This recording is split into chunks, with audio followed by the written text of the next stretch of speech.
Good afternoon, everyone. It is midday, and that can mean only one thing. It's a Saturday, which means it's Mean Machine Talks, which means I get to interview another fantastic guest. But before I start, the most important thing is that I need to read a poem in honour of my guest. So I shall read it, and then we shall start. My guest makes videos with mainly cardboard. He plays retro games which were once adored. Bringing him on this podcast is way overdue. We may even get to see his dog, Wilson, too. So pull up a chair and pull up a pew. It's time to talk to Mr. Late Night Reviews. It's time to start the podcast.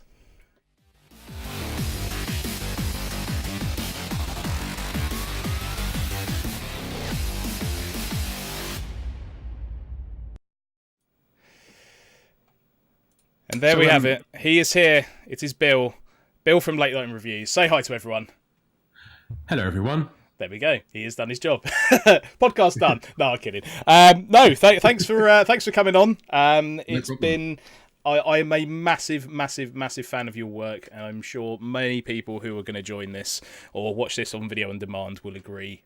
You are incredibly talented, and the work that you do is brilliant. So, but it's great to have you on. It's great to be here. No, it is good. It is good to have you. So, just some housekeeping while I'm here. There is let's see if I can get my finger right. There we go. There is a hashtag above there. So, if you would like to tweet whilst we're live, make sure you use that hashtag in your tweets, just that I can see the funny things or interesting things that people say. And also in the chat, there will be links posted for all of Bill's social media. So, if you do wish to follow him, so good. I try, Bill. I try to make things professional around here. There is links to his social medias. Please make sure you go and smash that subscribe button on his YouTube and hit the bell, because the next video that he releases will be stunning, is the word I'm going to use. Anyway, enough of that. Let's get to the important part, which is let's see if you can do a quick introduction of your YouTube channel in 30 seconds, which I normally do with my guests. So the floor is open to you, Bill. I am a 35-year-old YouTuber that makes video games out of cardboard. I started off just doing it like a bit of a copy of the Angry Video Game Nerd, but then I sort of I listened to a lot of different YouTubers, and they said you've got to try and put your own twist on things to stand out. So I thought, well, why don't I just? I'm a creative sort of guy. I used to be a graffiti artist and stuff, and I gave that up for YouTube, really. So I thought I want to still be creative. So why don't I just go for the long-winded task of making everything out of cardboard? So I did that, and I'm having a lot of fun from it. And I haven't cut any fingers off yet from using a scalpel, so I'm good. Yeah, if we can refrain from any blood splatters, that would be great. But no, I mean that's really interesting, and I mean it's funny you said that you used to be a graffiti artist. I mean, what was the catalyst of the change? What made you put? I mean, I don't know if you still do any graffiti art at all, but was there a massive cut off that you kind of said, well, I need to do this transition now? It was really. I mean, with being a fine artist, graffiti artist is what I was, more of a street artist, really. I got quite good at it. I got a bit of a name for myself from being an artist and got in galleries and all that sort of thing. But it costs a lot of money to do that. With YouTube, you just need to set up an account, and it's on 24/7. It's completely free, and if anything, in the end, you for it. But with a gallery, you need to pay for a week at certain opening times. You need to pay like 500 quid, and then they take a cut of if you sell anything. So it was just a bit of a ball ache, to be fair. And I started to fall out of the whole sort of art side of things, and I started making videos for myself without showing them to anybody, and then sort of put one on YouTube, privatized it, showed it to everybody, and then a few people liked it. And I was like, wow, this isn't the reaction I thought I'd get. I thought I'd just get ripped for this.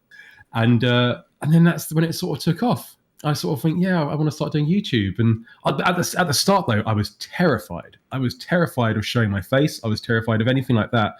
And people finding out that I'm a YouTuber, which is really stupid to think of now, because some of the best people I know are YouTubers. So it's kind of like yourself. So it's kind of like, it's looking back in retrospect, it's really silly. Why didn't I do it sooner, for God's sake? I think that naturally, as humans, there's probably I think everyone has an anxiety about trying to perform, and I guess YouTube to a degree is a performance, right? Where you're kind of projecting your your creative knowledge, or we try to do in our community, as it were, our creative output and kind of what we want to achieve. And I guess there's always that anxiety of knowing or not knowing what that response is going to be sometimes. And I mean, Right. I mean, I'm just looking in the chat and I can see, you know, there's a few YouTubers here, gaming musos here. So hello, James. Hey, how you doing? So I mean, you know, it's. Yes, yeah, yeah. We can't see him, but he can see you. But yeah, it's. I mean, when I put out my recent-ish video on the Raspberry Pi case that's somewhere down there, I mean, I was hesitant about putting it out because I was thinking about doing my channel, which was purely just going to be, you know, me talking and not show my face. But then I thought, well, do you know what? People see me streaming stuff like that, so it just made sense just to do it. So, but you know, I can totally relate to that. I think there's definitely an anxious part of our cranial monkey brain that we have that kind of says, no, don't do it because it will be bad, but then you do it and you're like, actually it wasn't bad. So I can relate. I mean, at the end of the day, life is too short to worry about the little things like that. Agreed. You just got to crack on with it and pursue what you love to do, and that's what I love to do. I mean, I love to use spray paint. I mean, there are certain health reasons for it, like you're inhaling toxic fumes for like 8 hours a day isn't great. No, sure. So like, I mean, like, but with. It means I've met so many cool people from YouTube, so many nice down to earth people that have the same interests as I do. And to be honest, I wish I'd done it sooner. I really wish I'd done it as soon as I left university, instead of sort of, you know, I just wish I'd done it sooner. But oh well. No, I can totally relate to that. I mean, I very smallly dabbled with YouTube a long time ago, and I didn't have the time or maybe the creative drive back then to invest as much time as I should. But I guess now, you know, technology makes things quote unquote easier, but you still need to have a creative mind to make things work, which you know comes on to what you do. And I think the thing that caught my attention the most was the fact that you've managed to capture nostalgia in a very creative way, but it's cardboard, and it almost gets to a stage where you forget it's cardboard. And for anyone who's in chat who hasn't actually seen Bill's work, it is absolutely brilliant. I mean, it really is. And I mean, for those who are going to watch this on demand or the audio recording, behind Bill is basically a PC setup that looks exactly like what I used to have, with a cardboard mouse, cardboard speakers, the actual desktop, the monitor, and everything. And it's fantastic. There it is. I mean, look at that. Very small set. It is. It's a very small set, but it's brilliant. People seem to think it's massive, but it's not. It's tiny. Well, that's the thing. I think it's. I mean, it's only until you know, from us talking prior to this, and it's only until you actually see the actual setup that you've got. I mean, again, you know, the illusion that you think that you're in this big studio, that you've got this big cardboard PC that you've made, and it's only until you see it, and it's like yay big. But it's just me and my little. Yeah, you and your little PC. So going back to kind of your creative stuff, what made you pick cardboard over maybe like animating it onto a PC, for instance? I think it was just the creative side of it. I'd left doing being a graffiti artist, and I still had that creative drive, and I wanted to still be using my hands and still be drawing and thinking, creating. So I just had to do something. I couldn't just, you know, film my setup, which is fine doing it that way, but I just wanted to make it hard for myself. So I made everything out of cardboard. And yeah, I enjoy it. You know, I like it. It means you can spend time, and it's not really reality. It's kind of like it's made up, and I can't really. I had the words to explain it recently, and now I've lost it. But it's sort of like it's not real, but it's real. You know what I mean? I think the thing that I enjoy the most is the fact that it's rough around the edges, but almost in a nostalgic way, right? And I think that's part of the charm of it all. It's like childlike. It's like I make it look childlike to recapture our child past, sort of thing. And I don't know. It's like an escape from the reality, sort of thing, to have everything not looking realistic. I don't know. I mean, I'm just having a look in chat, and people have definitely agreed with myself and what I've said, that you're incredibly talented in the detail that you put into all of your Oh, really? videos. Thank you very much, guys. And Trista Bites has also joined, so thank you for hello. So there we go. Nice. But I think the one thing that I enjoy the most is that you've managed to not stick to one genre of game, and you tapped into a lot of my previous knowledge, especially with that PC, games like Blood and Doom and stuff like that. And I think the thing that made me laugh the most was the fact that you make the little CDs, and you managed to get the drawer to open and then close and stuff like that. And so flipping hard to do that, man. Even like the boot up screen where you had like the BIOS and the PCs and stuff like that. I mean, like the nostalgia I got back from that. I mean, I started showing my dad some of your videos, and he was like, "Wow, how did he do that?" I'm like, "I don't know." That's why I've got him on the podcast. So not that I'm going to steal your ideas. So, but no, I mean, you really do put a lot of effort into it, and I think it clearly comes out in the end product. It's so nice to hear this, man. It's really nice to hear that people appreciate my stuff, because I like I said at the start, I was terrified of showing my work, but like I'm just pleased that people enjoy it, and so that's really good for me. But it takes a long time to do these episodes, though, a hell of a long time, and sometimes like when you do a shot, the shot doesn't quite look like how it does when you're preparing it, sort of thing. Like at the moment, I'm using real water with all my camera equipment and lighting and stuff, and literally nearly fried myself the other day. Water and electrics don't go well. No, it's not. If anyone would like to try that, please don't. Please don't. What was interesting was I was looking at your YouTube channel, and it looks like you've had an almost evolution in terms of your content. So, you used to do a lot of vlogging beforehand, and you kind of obviously migrated. You started doing some videos on, I think it was like older books and stuff like that. So I think it was like old catalogs, Nintendo ones. Yeah, that's like old school video game magazines and whatnot. So I've got a load of video game magazines, and I thought I can sort of maybe do something with this. And at the same time, I can educate myself, because I'm not very well educated with retro gaming, really. We're all learning, don't worry. I really don't know a lot about video games. This is the thing. I don't know a lot about video games.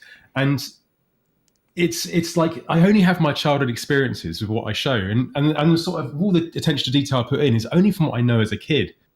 Because I'll get onto this a bit later on, because it's quite interesting. But sorry, I've lost my train of thought. But yeah, I mean, I'll get back onto it later. I'll get back onto that bit later, because it's quite an interesting topic matter I've got to talk about with that. I mean, I think one video that I enjoyed was your Draw Your Life video, and I think what was quite interesting, and this is probably part of the charm of your content actually, is that you can see that a lot of what you're making isn't necessarily tailored to what's popular at the time, or there may be something interesting that seems to be trending around in the community. You're picking things from your childhood, and I think that's partly, I mean, correct me if I'm wrong, but I think that's probably why you're more focused and dedicated on those particular topics, because obviously you've interacted and played those games, and you have a historical knowledge of your own nostalgia brought into that as well. Yeah, I think so. I mean, like, it's all. I'm sorry, I'm a bit nervous.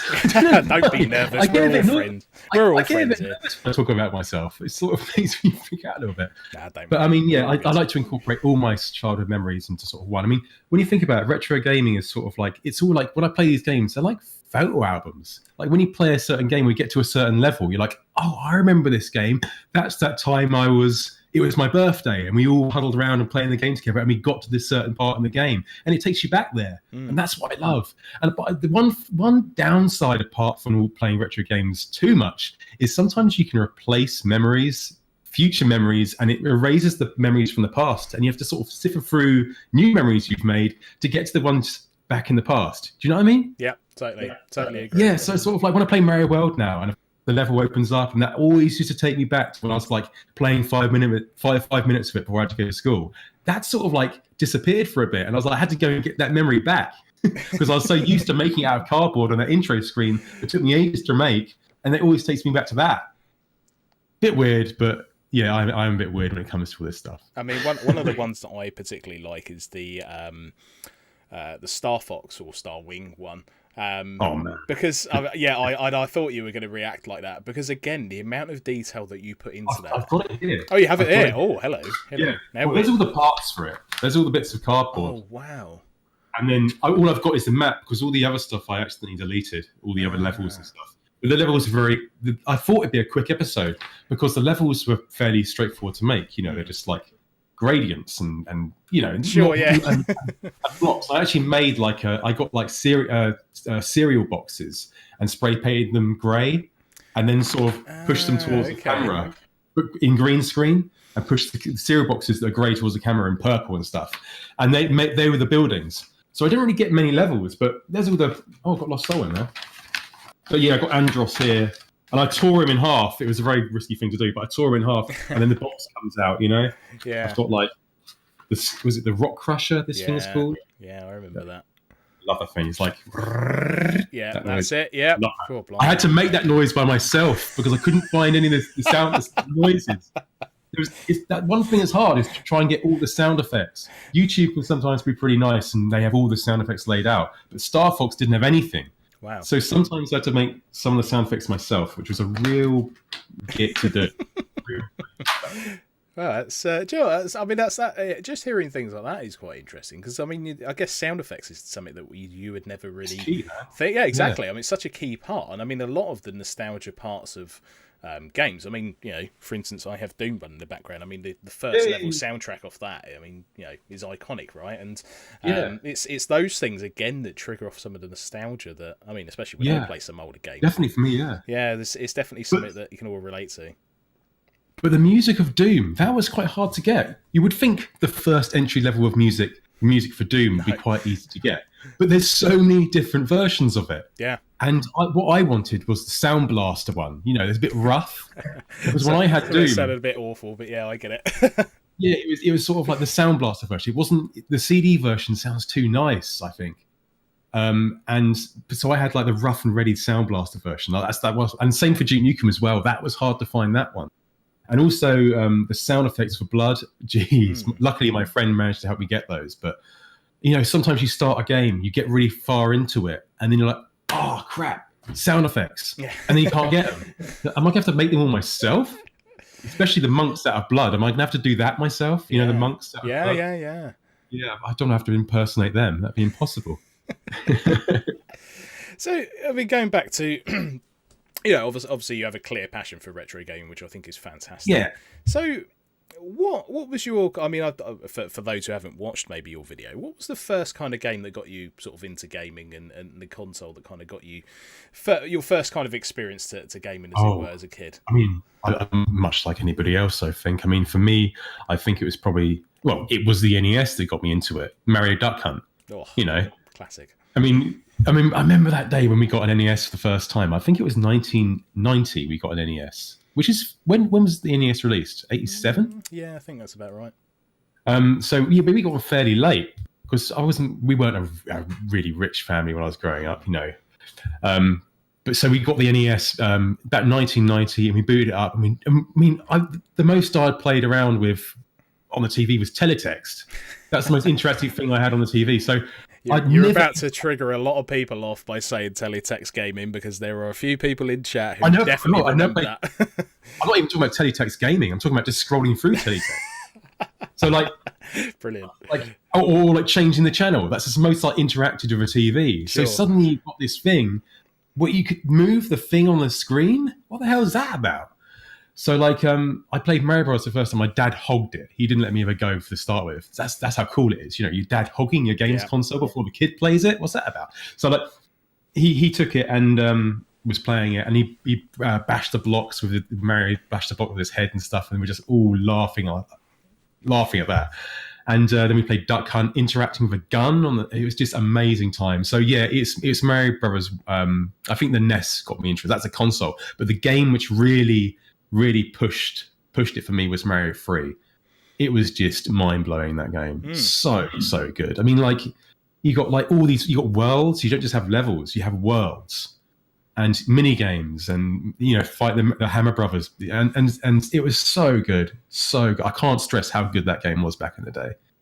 Yeah, it was just nothing like it. I remember the first time I had seen at NES, and Duck Hunt was the thing that blew me away the most. I mean, I remember I always joke about this, where I say that Duck Hunt was for kids, and then and everyone forgets about this, that there was the clay pigeon that was added to the game. Yeah. And I said that was for the adults, you know. So the kids played Yeah. Duck Hunt, and then the adults were like, "Oh, I'm going to go and play a clay pigeon now." I think the reverse of that. Shooting in defenseless little ducks. Yeah, exactly. You can blast them 3 times before they hit the ground. It's like no villain. And then have a sadistic dog just go be like, "Hey." Yeah, like well done. You just killed 2 ducks.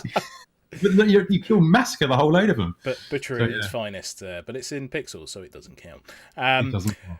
But yeah, I mean, I remember as a kid just being like, how is this doing this on a screen? Like, I don't get it. And I generally remember as a kid just staring at the screen going, I have no idea how this works. And it was only about 10 years ago I actually saw a video about it, of how it actually worked and stuff. And I was like, that's actually really clever. So I'm going to embarrass myself by saying I still don't quite know how it works myself. It's like the screen goes black for a second, a little white box appears, that's right. I only learned it from Wikipedia or something. Yeah, exactly. That was for the Duck Hunt video that I made about 2 months ago. So yeah. I still don't really. So someone just said in chat it was done with magic. Yes, that's what we tell our children. Yes, it certainly was done. Like all these games for me were made out of magic. It's kind of like people worked on these and made them. No, they didn't. It's made of magic. Yes, that little box is a magic box, and that's how it works. It's. I mean, I think one thing we'll all agree is that everybody blew into a cartridge in the NES to get it working. I mean, even things like that are nostalgic. Although it was only very recently someone was like, "Yeah, you know that adds moisture to the contacts, right?" And then I went, "Oh crap, that's right." well, I'll tell you what. Me and my friend, we fought that out when we were kids. We fought that. So we sucked.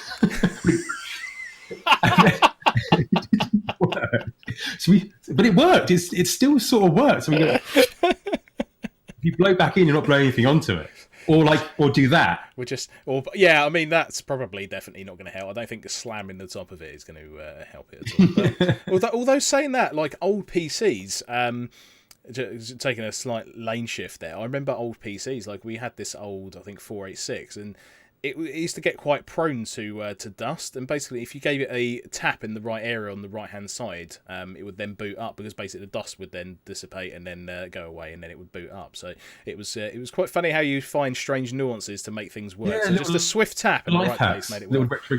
Retro life hacks. Maybe that will be our next channel. Who knows? Yeah.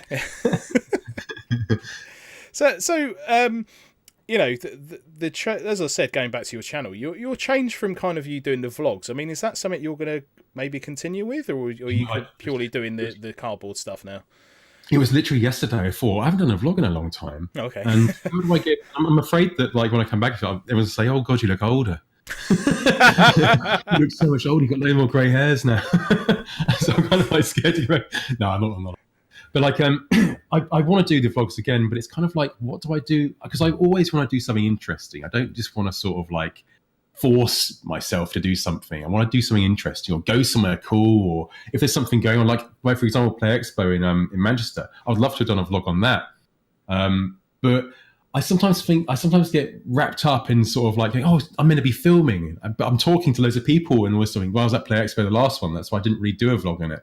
It's because I was meeting all these people, talking to them, having a good time and that. And I was walked away. Oh, yes, I'm going to film. Whoops.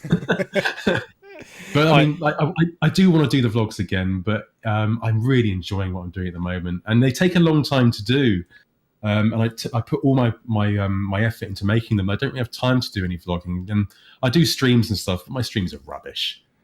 My streams are crap. Well, I think the thing with your streams is it's they're definitely not crap. But I think the interesting thing is that your stream serve a purpose of, I think. And I definitely was probably guilty of this. You would watch your videos and go, "Oh, it's not that difficult." And then it's only until you watch some of your live streams where you're actually, showing us piece by piece how things are being put together and the amount of effort that goes into it. And then you start to really understand exactly the amount of effort that you put into these things. And, I mean, again, the chat will agree with me here that the end result is nothing short of first class. Oh, thank you. And, as I said, I mean, I think that one of the reasons why I initially set up this podcast was to give people a platform to get exposure and talk freely and openly about the work that they do. And I think the other thing that's really nice is that you're a genuinely nice guy as well. And that translates into the videos that you make as well. So there's obviously a clear passion for what you do, and you're not doing this just for, I don't know, for a monetary reason or attention. You're doing this because it's genuinely something that you have a passion for, and that clearly comes through in your videos. Oh, thank you. I mean, with the monetization thing, I mean, like, I basically, if there's a song I want, like, for example, I use a lot of songs from movies, like Hope Over Shotgun. You seen that film? I use the music from that. I use the music from various other things. I think the music I'm putting in now is from the end of Dead Space. You know when you're fighting the boss, like, yeah, that music. Because I love music, like, for the right occasion. So, like, I just go with it. And if I get demonetized at the end, then oh well. At least I don't do that thing where they're like kind of like they restrict you from certain countries. I remember I had one that was. I think I did a video on Manhunt and it got banned in like 12 countries. I was like, yeah, my video got banned in 12 countries because it was violent. No, it's not. It's because I used a little bit of music. I was like, oh. Wow. So the actual thing of it being violent was not the cause, but it was the music. How funny. It was the music. I was like, for God's sake. By the way, if you've not actually seen the Manhunt video, it is actually quite entertaining. That was flipping hard to do. The place we did it in was packed with people. And then they changed the lighting to all this like fluorescent lighting, which kind of worked at the end. But oh man, that was difficult to do. But my friend was helping me with that. He was a diamond for helping me with that. So I mean, you touched on their music, and do you have a vested interest in music? Do you play any instruments or anything like that at all? I used to play the recorder at school. I could play Hot Cross Buns on the recorder. There we go. That's about it. That's a strong start. I do think. Play triangle. I'm good on the triangle. There we go. Gaming Mizo, I think you should set up a band. We can clearly get Bill into something. So, well, what about the fish that you can with a stick? Oh, that thing. I'm really good at that. I forgot what they were called. Actually, fish stick thing. Yeah, fish sticks. That's something else. That will do. Yeah. So, what's your favourite soundtrack from a game? This would be interesting. Oh, Christ! You put me on the spot here. Or your most memorable, like, part of a game or a level or something like that. Oh, I don't know. The Sonic 2 music was quite good. I'm just. There's probably something else that is like, oh, why didn't I say that? I hate doing this because kind of like, I say something, and I'll come off the stream or something and think of it. It's all right. Afterwards, we'll do 15 more takes, and I'll just cut in the right one that you want. I don't know. I like Manhunt. The music out of Manhunt. Oh, interesting choice. Yeah, like really sort of like atmospheric, and then sort of like as you creep up to a guy, the music gets more atmospheric, and then maybe when you're being chased, it sort of really kicks into this freaky sort of like you've seen the film The Warriors, like that sort of music, so that sort of music. Yeah, you know what I mean? Do you know what? How long ago was it when I saw The Warriors? Say at least 15 years ago, and it was. And the thing was, you watch it and you go, okay, cool, and then you re-watch it and you start to notice little bits in the film that you completely missed. And the thing that actually got me into it was the game that was actually released, which actually wasn't too bad. You steal people's car radios and stuff. Yeah, exactly. Yes, exactly. Yeah. Isn't it bad? Isn't this like? They say no video games don't spark off violence, but. It just looks so bad, like nicking someone's car radio. It's fine. It's in pixel form. As long as it's in pixels, it's perfectly acceptable. I mean, after all, the Doomslayer is currently blowing the hell out of people at the moment. So he's doing a good job. Man. So That's true. He's desensitizing me. Yes, exactly. with Crash Bandicoot staring into your soul in the background as well. So. Yeah, man, that thing's going to move any second now. Maybe that's what I should do. I should have some strings here that I can pull just to freak people out. Do that for the next one. Yeah, exactly. Move the leg. I'll make Donkey Kong just levitate off the top of the table or something. So, that would be quite funny. So I think one other person that we have obviously not discussed is your dog Wilson. Oh, do you want me to go and get him? Would chat like to see Wilson? I think we'll bring him in temporarily. Shall I bring him in? Go for it. I will then temporarily move into the chat. His dog Wilson does make a brilliant co-presenter on his channel. He is an absolutely brilliant dog, and I have a lot of time for Wilson, so I'm hoping he's in a good mood. He was barking earlier. He was clearly not happy, but I'm sure he was fine. But he is an adorable fluff for sure. But anyway, I hope you're all well on this Saturday. There he is. There's the showman. He's a bit sleepy. I don't want to disturb him too much. But he's a bit sleepy. Here he is. There he is. So if you've not seen Bill's videos, Wilson does often make an appearance. And there we go. Which has now broken my stream as being the first dog to appear on a stream. So hello, Wilson. Congratulations to Wilson. Say hello to your fans. There he is. There you go. I'm sorry. So out of interest, what was the thought process of getting Wilson into your videos? Was it something that just happened, or did you think about that? It's simply I love him. I love him so much, and I had to have him involved. And it's a nice little companion, isn't it, to sit by? And I didn't want to do it on my own. I thought Wilson was sitting next to me when I filmed myself, and I was like, hey, mate, I'll just leave him in. Oh, that's so cool. And make him my little mascot. He seems incredibly well behaved when you're doing your videos, and I don't know if that is the case. Oh, it's because of filming. He knows he's being filmed. He knows to be a good boy. he's well trained.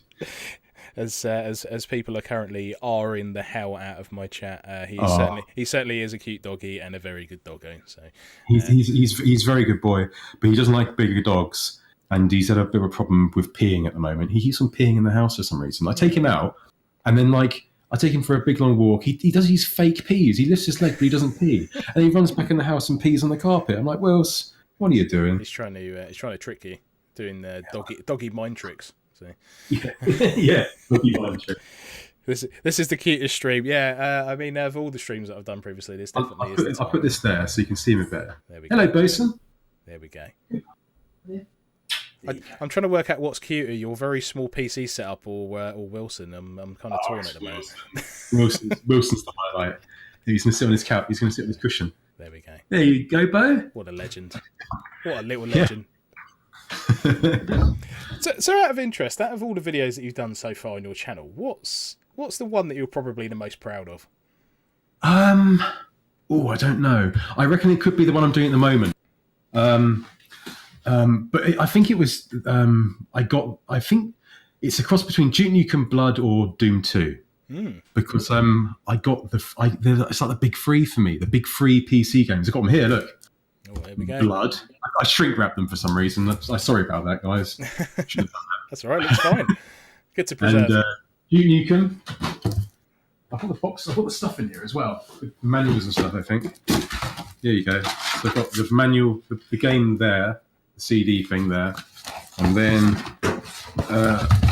Sorry about the noise. That's right. And then I've got the manual there, and I drew all the bits from the manual. We can't see it too well. There we go. Yeah, we're good. There they all are. And I wrote down what they all do. The gargoyle, the phantasm, the what they called the cultists. The cultists. Yeah.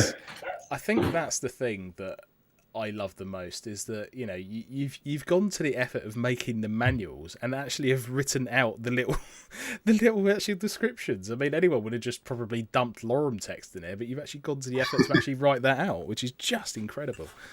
There's Duke Nukem. Amazing. You've got the bad guys. I didn't actually write it out there, so there we go. Take your words back there. That's right. I'll edit out on the video on demand and the audio on demand. Well, the Doom 2 one was quite good. The manual for Doom. Oh no, this is the case for Doom 2. There you go. This is. I've lost the CD. What else we got? John Romero's head for the Doom 2 video. John Romero appeared in it. Yeah. He does the voice at the end. To win the game, you must kill me, John Romero. That's John Romero saying that. Okay. Yeah, and then Duke Nukem was in. John St. John did a voice at the end of the Duke Nukem video, which I was really pleased with. And then also I got Caleb from Blood. Yeah, I was going to say that. How did you manage to pull that off? Well, don't say bribery. I can't really talk about it. No, that's fine. That's fine. I'm not going to really talk about it. But I think it's incredible that you managed to get him in. that, I mean, I was genuinely shocked that, I mean, I had played Blood, and for anyone who hasn't, it's a first-person shooter. Quite graphic, but incredibly brilliant. Yeah, it was a fantastic game. And to hear that voice again in your video just was so nostalgic for me. I was so cool. I was so happy because happy and sad because for one, there's not going to be another Blood game. Correct, yeah. But I don't think there's going to be another Blood game out. But I was kind of pleased that maybe this is the last time Caleb will be around. But it was in my video. I was like, yeah, so I was quite pleased with that. But yeah, they are bringing out an HD remake apparently of Blood, but I don't know. When. Yeah, I've got it's definitely a game that I remember, and in fact, I mean, as I said, like it was funny because I was almost using my dad as a benchmark to see how the video would trigger off his nostalgia, and he used to play Blood religiously. Really? So I kind of went to my parents once, and I kind of threw my phone across the table and kind of said to him, "Here, watch this," and he kind of sat back, and he's a bit stubborn sometimes. He kind of sat there and looked and went, "Oh," and then suddenly went, "Oh." Okay, and then slowly, as it panned, you could just see this smile slowly grow up in his face. And he's actually got an older PC sat near where he is, really? in the extension. And suddenly, like about a couple of hours later, I walked back in. I was like, "Oh, you're playing Blood? Oh, surprise, surprise!" So, awesome. That's so cool. Yeah, so it's funny how just by doing things like that, you can just trigger off these nostalgia parts, and like, you know, he sat there for like a good 2 hours just playing that solid again. So your dad's a retro gaming guy. Yeah, he's in his mid-60s, and he still games and he still plays Counter-Strike. So wow, that's amazing. Yeah, that's so cool. Yeah, it's gaming's clearly in the blood, and I must have inherited something from him. In fact, there's a hilarious story, and my mum constantly reminds me and him of this, where he first got a Atari 2600 with Space Invaders, and used to play it until the early hours of the morning, until she got so peed off with him. I think she threw an alarm clock at him because all he could hear was at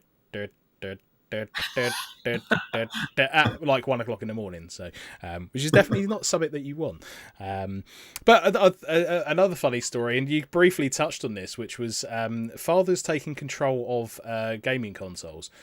Yes. Some people have heard this story before, and if you have, I apologise, but it was a Christmas. I saw a big box in the living room. I thought, okay, what's going on here? It looks like a console. It could be the thing to replace the NES. We'll see. Socks. No, it wasn't a lifetime supply of socks. Don't worry. About 11 o'clock, I went to bed. About half 11, I could hear something downstairs that sounded like monkeys, cannons, all sorts going off, and I'm like, what the hell is that? So I crept down the stairs and I turned the corner, and basically my dad had opened my Super Nintendo and had Donkey Kong Country run on it. And the best thing was he kind of whipped his head around and went, "What are you doing out of bed?" And I was like, "Well, what's that?" And he was like, "Yeah, this is yours." And then I was like, "Well, since it's open, I might as well play it." And he was like, "No, bugger off back upstairs." So then I had to like force myself to sleep, knowing that I had a Super Nintendo downstairs, which is quite funny. But yes, did he wrap it back up, or just no? He leave didn't. it out? He didn't. He just left it there. And the best bit was my mum was just giving him evils the entire day afterwards. It was brilliant. So that's pretty sweet though, isn't it? That's a sort of cool memories that you get to take away, isn't it? That like you didn't have just other people open their Super Nintendos on Christmas, but you saw yours. Your dad was hogging it before you even got down to open it in the morning. Yeah, did he actually rip open the wrapper? Well, it's funny you say that, because the funny thing was that he tag on the ground. Yeah, I could see he had attempted to try and, like, you kind of got the sides of the box where he'd kind of tried to open the side of the box and slide the thing out, but obviously something must have gone awry halfway through, and just the middle of the wrapping paper had just torn. So I think he then went through, do I attempt to rewrap this, or do I just go sod it and keep it open? And I think he just went for the latter. So and I've still got that copy of Donkey Kong Country somewhere. Oh, nice. Yeah, it's still funny what must have been going through his head. Like, would he know? Nah. Yeah. Let's crack it open. Let's crack the volume on full blast. That was the hilarious thing, was he didn't make any attempt to try and keep the volume low at all, and all I can hear is like, ooh, ah, ah, ah, and then like cannons blowing out and everything like that. I'm just going, what is going on here? Like, what is my mum cooking downstairs? What's going on here? And then I turn the corner and he's just sat there in front of the TV, and I'm like, what? So, yeah. Good fun. Good memories. And I think those are the gaming memories that I think probably the modern generation are kind of missing out on. I think everything's so instantly accessible, whereas back then it was, the whole thing of setting things up. I mean, I experienced this recently with that TV back there, plugging things back in like aerials and having to tune things in again, whereas now you just shove a HDMI. It's a real privilege to do that sort of thing. I think it's not just like press a button, it's on. It's like I remember like when we got the NES the first time, we were all trying to work out change it to channel 9 or something, and then tune it in. We tried to tune it in, and then we realised the little thing around the back, you can switch that. We thought it was just locked into place. Right. But no, you can switch it, and we swithed it, put it around the back, and then like we tuned it in again, and it went and came on Mario Duck Hunt. But like everyone in the house was cheering. And then my dad just grabs the controller and has first go. Yeah. And I think I I'm in charge. Yeah, I think I was the last one to play it out of all of us. By then, and the best thing is my parents were playing at night, and they got to. I woke up in the morning and my mum said to me, "Oh yeah, we got to this white level, and these missiles started flying towards us. Obviously, they're not missiles, but they died before they got to Bowser. Yeah. So they did." And I was like, "Wow, what's this?" So we got there and we got to Bowser. And, look, this is what the missiles were coming from. They're fire, not missiles. Oh God, good memories, man. Yeah. So good. I remember we got this guy. My dad got this guy around from work after a full day's work of diamond drilling, which my dad used to do. He got his mate round, all covered in dust, and his mate could complete Mario Bros. 1, and we wanted to see what happened at the end. And I remember he got on his last life, he died at Bowser at the end, and we didn't get to see it. And we're all like, play again. He's like, mate, I've just done about 14 hours work. Sleep is for the weak. We want to see the end of Mario. Carry on. That's right. Yeah, it's really taking me back, actually, thinking of all that. Yeah, good times, man. Out of interest, I mean, the other thing I spotted on your channel is you're obviously a very keen cyclist. So, oh yeah, I love to cycle, man. So what's the longest journey you've done so far? London to Paris. Wow. I complained like a bitch the whole way. To be fair, my friend is really good, but like it was pouring down of rain when we cycled from London to Brighton, and then it was blistering hot heat when we were in France. Like literally when we were in Dieppe, it was blistering hot heat. Man, it was good fun though. But I love to cycle. Man. Yeah, I mean, when was it? Was it a couple of weeks ago? I think you went to see all your family, right? I mean, you did like a crazy long journey, and I thought I'm going to get out of the house. I'm going to take a little break and get out of the house. So I went to go and see my dad. Then I went to go and see my step grandmother. Then I went to go and see my mum. And on the way back, I went to see my dad again, and then back home. Wow. Yeah. I mean, I think I don't know if it was on Twitter or you posted it, and I saw the journey you took, and I was like, oh, that's some intense journey. But I mean, props to you. I mean, I've never been a cyclist. I can't even ride a bike. So there you go. So you're. I couldn't move my neck the day after though, because the whole time I had my bike chain around my neck. Because I didn't want to wrap it around my bike because it was just, I don't know why, but I had it around my neck like Mr. T, and I was cycling for like 140 miles or something, 20 miles with this bike chain around my neck, and I was like, God, I've just screwed my whole neck up. That's amazing. I'm going to cycle around looking at Mr. T out the way forward. Yeah. Well, I looked the part, but I didn't come off the part. Exactly. Yeah. So the other interesting thing I wanted to ask you was, is that literally all the set that you film with just behind you there? Oh, no, there's more stuff up there. It's that most interesting. Yes. Do you want me to get it down? That'd be interesting, yeah. I mean, if it isn't too much hassle, yeah.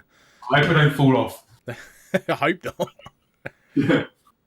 I'll be on fair alarmy, won't I? Yeah, it'd be. I don't want to have it be my first thing to get injured on my podcast. All right, here we go. I've done all the filming here, so I can just. So I've got Castlevania. Here we go. Now we're getting to good stuff. Cardboardvania. Yeah. Very good. I put sellotape on it, and the paint's flaking off, so I have to keep on topping it up if I need to use it. Oh, okay. Interesting. Got Mario Brothers Duck Hunt.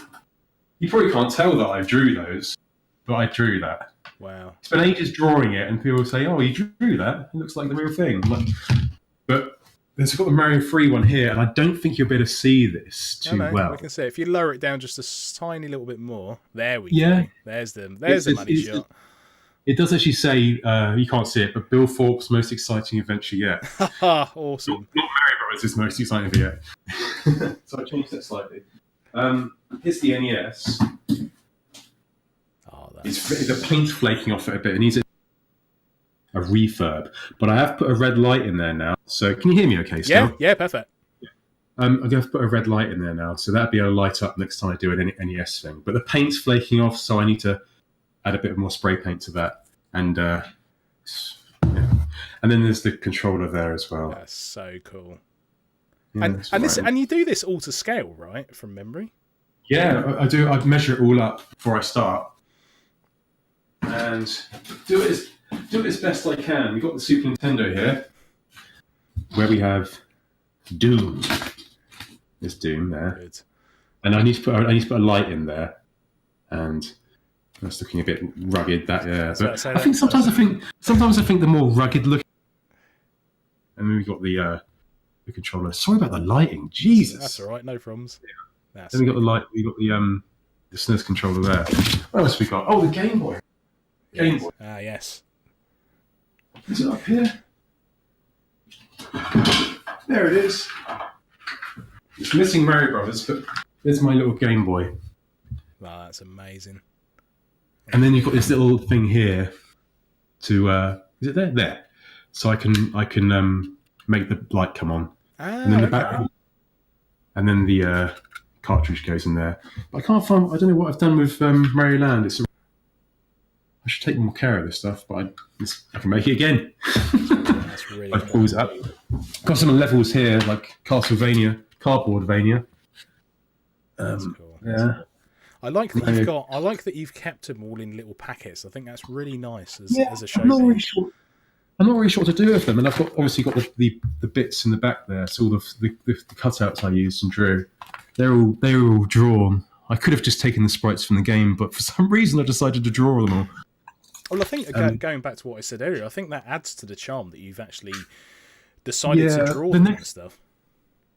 The next one I'm doing, I'm not drawing it though, because the next one I'm doing is Quake, and to draw Quake, I think it wouldn't look right. No, it wouldn't look right because it's all polygons, and it's not. I think I would draw it, but I just don't think it would look right.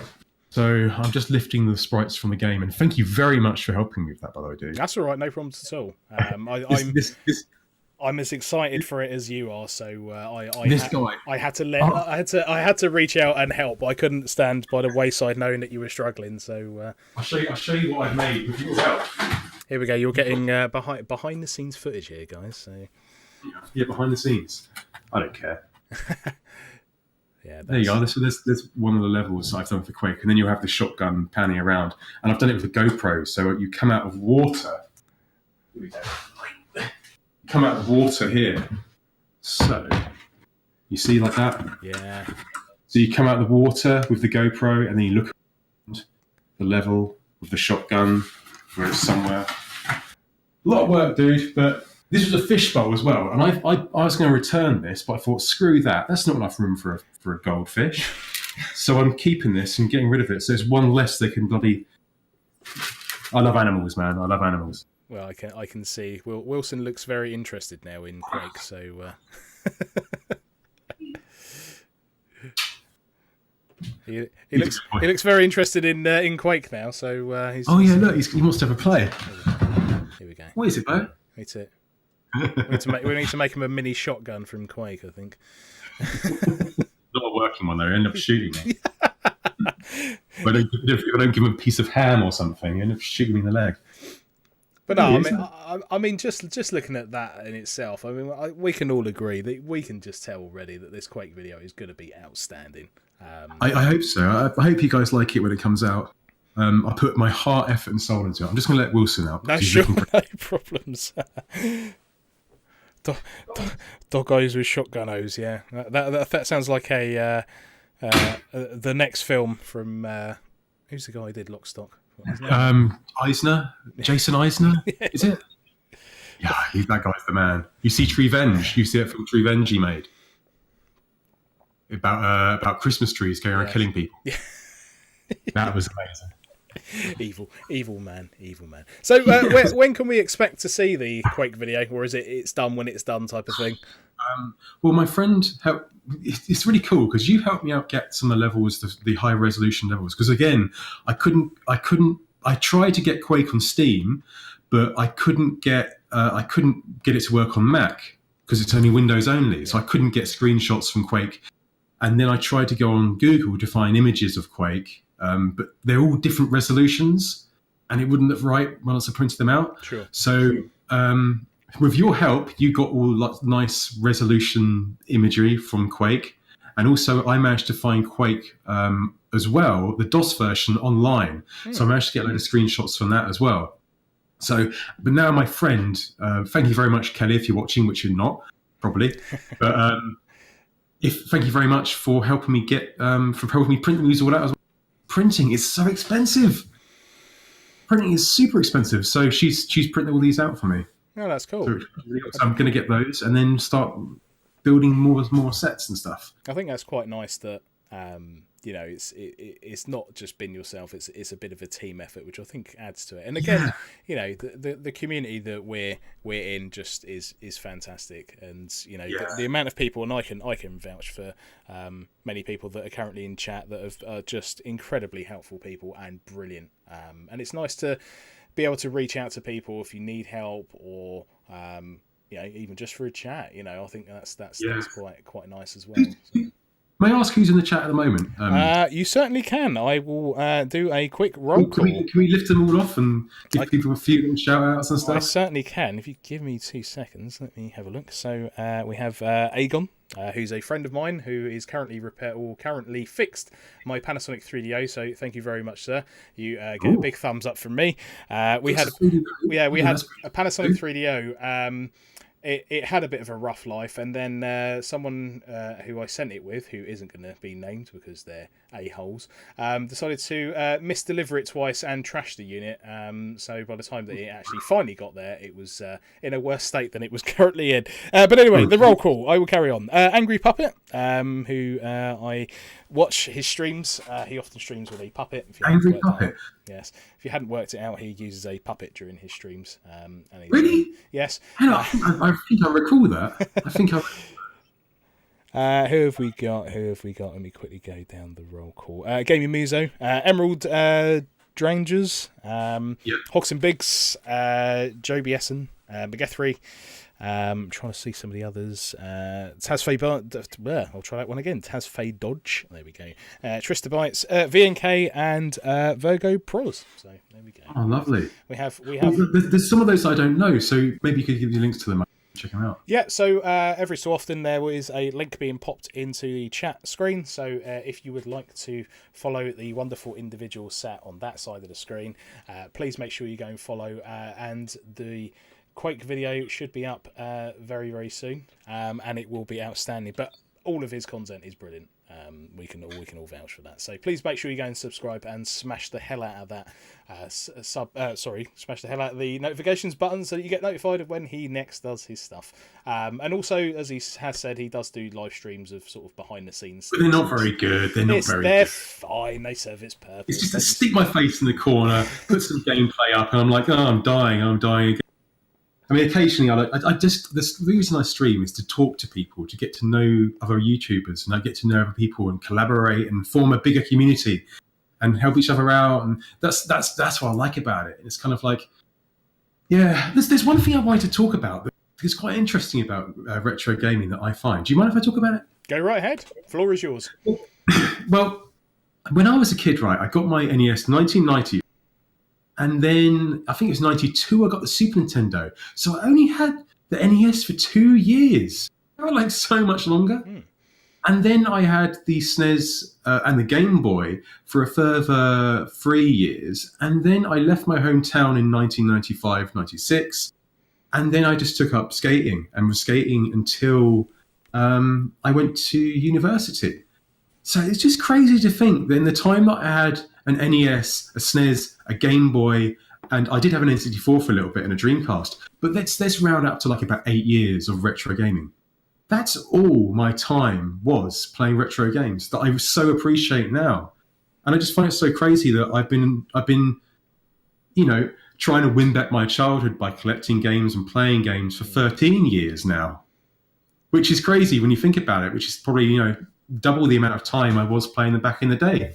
Yeah, that's really interesting actually, and it's only until you Strange, said isn't that. it? Yeah, I never really thought about that until you said that, and I mean, I only became kind of a retro collector, if you want to give it a term, and really invested interest in retro was when I worked at Game Station for 5.5 years, and we used to get stuff coming all the time, and every so often I used to buy stuff, and my collection slowly grew and grew and grew. But before that, essentially everything I had was stuff from my childhood. So it was like my original NES, my original SNES, my N64, and things like that. So it was only in the latter sort of, I don't know, 10 years of my life or so that everything's kind of exploded. And as I said, it's funny how, you know, now you're sort of going back and you're learning about other consoles or other games and stuff like that you've never even heard of before. Yeah, I mean, even things like the 32X, I mean, you know, I had seen it and played around with it, but it's only in the last sort of year, 2 years and stuff where I've actually really started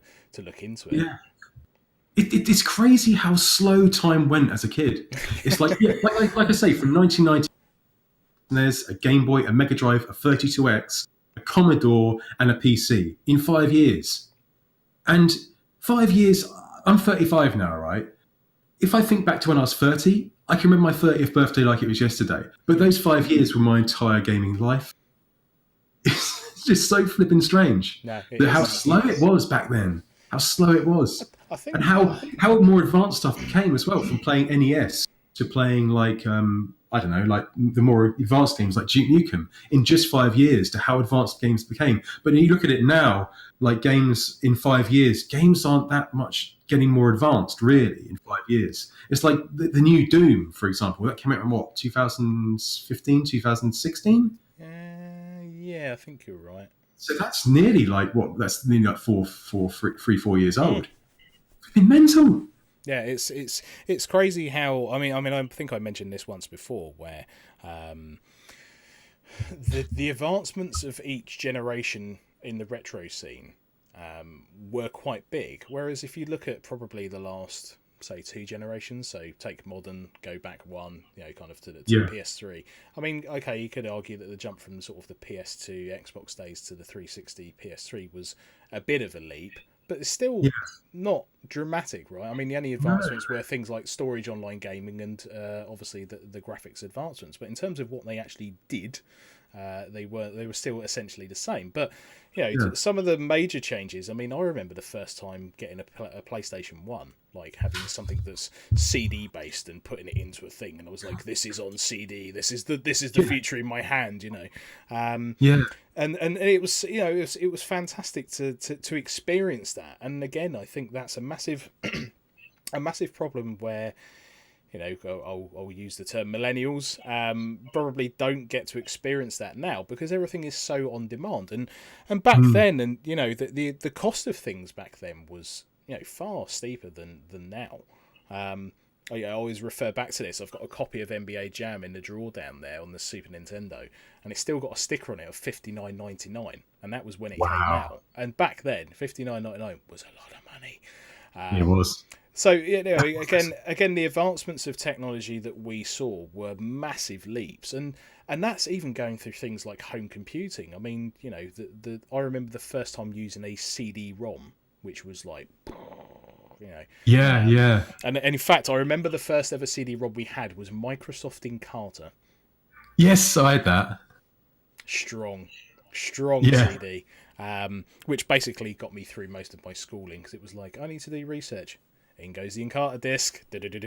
Right, there we go. Fantastic. We are well advanced of everyone else. Before then, all we had was a library. Yeah, that's all we had. Yeah. I remember once at school, I had to answer one question. That question was, "What are hiccups?" And I had to go to the library to find it out. But another person had the same question, so he had a book out on like biology or something to try and find answer to the question. I spent the entire my parents were trying to find out what hiccups were and was business. I was like, what the hell are they? What are they? Tell us, damn it. Give us the answer. Yeah. Now Google, boom, done.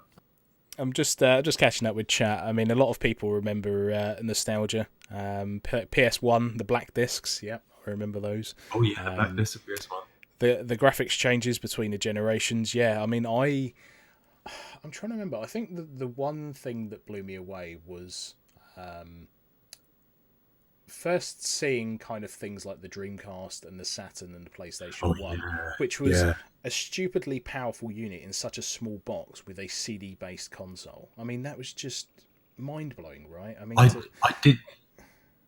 Sorry. You continue. Sorry. and I think the thing was having in the home environment something of that power just sat in a unit. And I think I actually remember this as a kid having this really sad moment where I went from the Super Nintendo to the PlayStation 1, and every so often I felt obliged to still use the Super Nintendo every so often, because it started to look like the black sheep of the house. You know, it was like the unloved child anymore because this new bigger thing had appeared. So It's like Toy Story, isn't it? yeah. Buzz Lightyear against Woody. Exactly, yeah.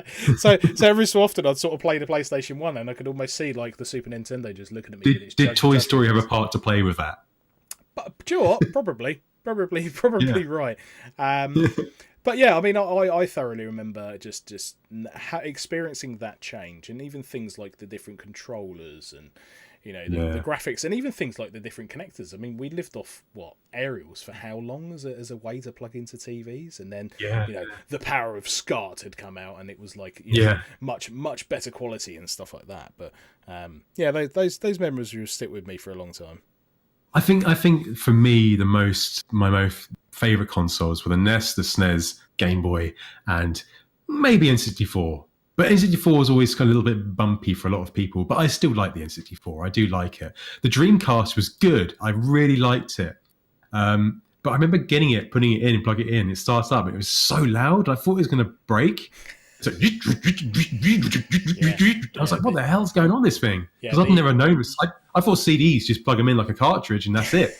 It makes all this noise. I was like, this thing isn't going to last me 2 months. Yeah. So I was like, I'll just stick with my stuff that's built to last and just, play this until it blows up, which it didn't. I mean, do you know what? That's a very interesting point you made where, stuff that was made a long time ago, and I mean, the gentleman who I mentioned, he repairs consoles. I mean, stuff back then was built to last, right? I mean, I can still go and pull a NES that sat behind me off my shelf, plug it in, and be almost 99.9% sure that it's probably going to work. Well, it will. It will. Whereas, I mean, you could argue that probably with modern technology, there's a lot more things going on, and there's probably a lot more heat generated and stuff like that. But I think back then there was a lot more care and attention put in the things that were made than now. We almost live in this generation where things are made to become almost throwaway items, and that's quite sad. I mean, I'm. Don't quote me on this. I'm not good with technology. I don't even really understand how Twitter works. But I think stuff now is designed to fail to make you buy the next one. For example, like the iPhone and some stuff like this. I mean, for one, they give it a glass front. I know you can replace the glass front, but it's kind of like another thing that can break on your phone. And like the battery life, it does die after a while. And is it more expensive to get a new battery when the new one's just out and you can just change your contract? It's kind of, these things are designed to fail, so you get the next one. And the same goes for like consoles and stuff. Oh, I'm sorry, you got the red ring of death. Oh, what's that? Oh, it just happens. Get another one. I'm kind of like, that's just such an easy way to just say, get another one, the red ring of death. Well, it's funny you say that, because I had a horrible experience with my Xbox 360, and I bought it on launch, and it lasted, I don't know, I think about 2 years, something like that. And then there was a thing where Microsoft were replacing it under an extended warranty that they had or something, and lo and behold, came along to play, I think it was Gears of War, clicked it, 3 red rings, wicked, is dead. So, phone up Microsoft, we're going to send a replacement out, this, that, and the other. Oh, they send a replacement, do they? Yeah, so they send a guy in a courier, and he swaps it out, and you give him the other one, and everything was great, and plugged it all in, fired it up, went to turn it on the day afterwards, and 3 rings of death, and I was like, oh, this is great. And this went on 6 times. I'm not even kidding you, 6 times. I did hear the first generation of Xboxes are a little bit finicky.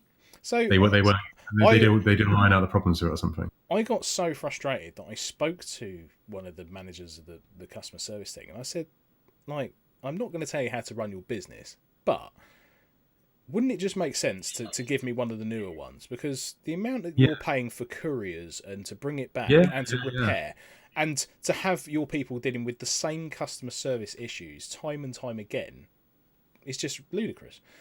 And their response was, well, this is our policy, this is how we work. And I was like, but that is ridiculous. Surely if you, like, after the 6th time, you'd go, do you know what? I'll just give this person the newer, more advanced version that doesn't die after a week. That's the way. That's the way, isn't it? That would be the more longevity and long-term thing. And it seems that I was not the only the only person who would suffer from that. So you think how many Xboxes must be dumped in the Caribbean Ocean? just floating, Xbox Island, just floating around somewhere. So I guess if the water level does rise up too high, then we can just build islands out of old disused Xbox 360s. But yeah, I mean, if the Xbox would have, me being old school, I've just blown in the disc tray and hope for the best. But no. So out of interest, the little PC that you've got behind you, is that built as a replica to one that you had as a kid, or? No, well, yeah, I had one that looked like that as a kid, but I didn't have a PC to go from, so I just got dimensions of a monitor. But even though that is quite a lot smaller, but I sort of went by memory, sort of thing. A lot of the time, I go by memory, really, when making this stuff. But it's okay. It's all right. I'm tempted to make all this stuff again. Potentially in the future, I might be moving house. I think maybe this might be a good opportunity to start again and make everything again out of cardboard. Maybe make it a little bit cleaner next time round. I'm not too sure. But this is the thing. As time goes on, you try and get that cleaner with my work, and I don't know. I just kind of want to keep it all rough and crude looking. Yeah, I mean, from my own personal opinion, I think the rough edges and stuff add a little bit to it, and I think it just adds a little bit of extra flavour to it. Because I think I mean, again, I speak from a personal term. I think if it looks too clean cut, it may lose some of its charm. But I don't. It's like as you take more passion and you put more passion into it, the more you want to put into it, the more passion you have, which is what happens to me. I'm like, hang on a minute, take a step back. Let's make it look shitty. And then people understand instead of making it like what it is. I mean, this Doom box that I drew, like that looks. You see that all right? Yeah, I can see it. Yeah. That sort of looks pretty shitty, doesn't it? And that's the way I want it to look. Whereas if you do it like the Mario 3 one, which is the first video I did, it just looks like Mario 3. So I've got to be more shit. so there's your takeaway comment, everyone. And the Star Fox one was pretty shitsy looking as well. Yeah, I do. I've just got to make it. Look at me. Look at the rabbit, Pepper, and look at Slippy. Slippy does look like he's taken something he shouldn't have. To be fair, but I know, and like Pepper looks like Homer Simpson or something. Oh, that's great. But again, I think that all adds to it. I guess because knowing that it's made out of cardboard, I think if it looked too clean cut, it would take away from the illusion that you've kind of built up, which I think is that's it. So here's an interesting question. There seems to be a lot of Nintendo focus on your videos. Is there any potential of doing anything Sega related? The Sega's. I might even change my jacket to a leather one. I think when I do the Sega one, like I'm gonna go sort of like it's gonna be a bit more. That's when I might change the set. I might change the set, have like Iron Maiden posters, and sort of make it a bit more, a bit more aggressive looking. Yeah. And sort of like Wilson would be having a little leather jacket or something. I don't know, shades or something. That'd be amazing. But yeah, I want to do like a cardboard Mega Drive 32X with a Mega CD, and maybe play one of the Mega CD 32X games or something. Try something like that. There has been a suggestion by Trista Bites who said Sega with I think 4 exclamation points afterwards, which was do Sonic Spinball, which I would be fascinated. To see how Sonic you pull it Spinball off. is such an odd game. It's such an odd game. Like hello Trista, by the way. It's such an odd one. Like I remember getting it. I was like, this isn't Sonic. This is weird. But no, I did like it, and I like it a lot more than I used to. But Sonic Spinball would be really good. But I just think, how the hell would I do it? I just think what I'd have to do is just print out the level on like A1, and then just have Sonic and move him around on a bit of cardboard. Something like that.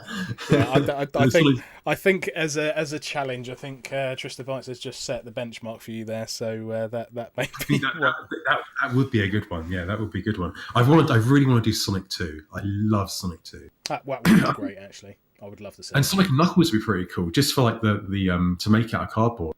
The Sonic Knuckles cartridge and slip it in, and that would just be something cool to talk about for like the younger generation to see and go. They had to buy a game and then buy another one and put that into the game, and then they bought a 32X and put that in, and then that went in there. Game Genie, and that goes in. Yeah. All that sort of weird stuff that you'd never get now.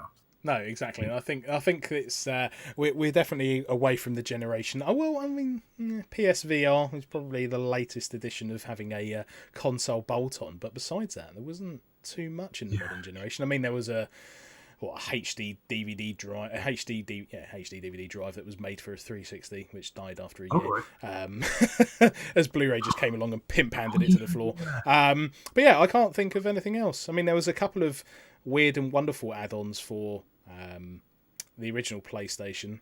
I remember there being a thing that went in the parallel port at the back so that you could play games that were obtained. But yeah, I mean, actually, that would be quite interesting. Is Trista Bites has said to make the cardboard Sega Tower of Power. Now that would be a challenge for you. I need a lot of cardboard for that. Yeah, if you'd like to donate cardboard to Bill's channel. Might be danger in the rainforest for that one. Yeah. But like, yeah, is that the one like Sonic and Knuckles, and then something else and something else, and it goes up like a big, huge totem pole of Sega. I think I've seen that before. I do remember when I was working at GameStation, we had like 3 32Xs traded in, which is very odd.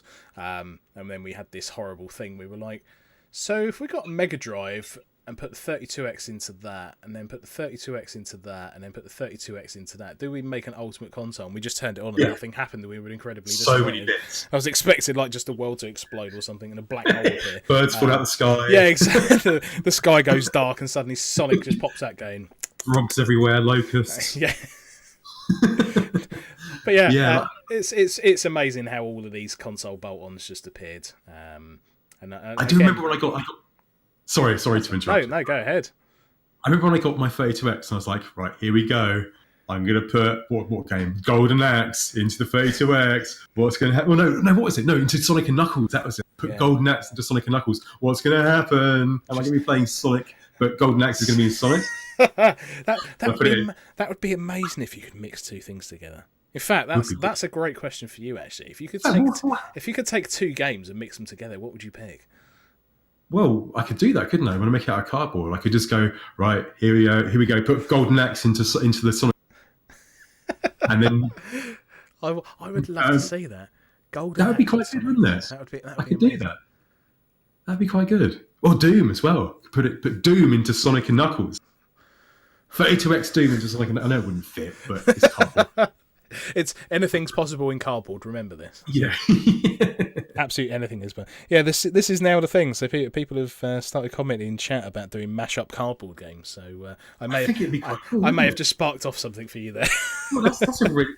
This is what's cool about it. All coming together, spanning some ideas off, and getting the creative flow going. What else have I got here? What else have I got?